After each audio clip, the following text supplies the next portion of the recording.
Thomas ధీమా వ్యక్తం చేశారు. పాలసముద్రం మండలంలో ఇంటింటి ప్రచార కార్యక్రమాన్ని నిర్వహించారు. సీనియర్ మహిళా నాయకురాలు ఇందిరమ్మతో కలిసి సూపర్ 6 కరపత్రాలను ప్రజలకు పంచారు.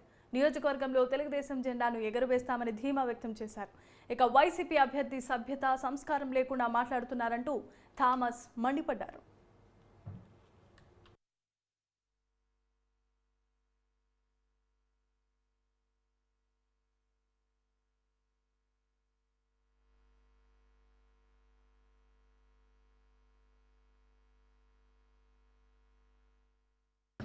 ఇక్కడ కూడా జనాలు ఎప్పుడప్పుడు ఓటు వినియోగించుకోబోతామని రెడీగా ఉన్నారు.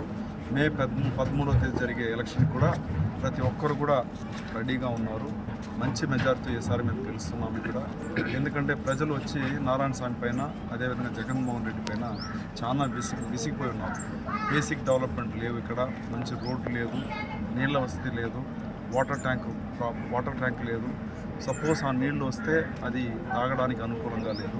సో కాబట్టి మేమేం చెప్తున్నామంటే మొట్టమొదటి ప్రయారిటీ ఇక్కడ ఏం చెప్తున్నామంటే మినరల్ వాటర్ ప్లాంట్ ప్రతి గ్రామానికి కూడా నేను ఇన్స్టాల్ చేస్తానని చెప్తున్నాను.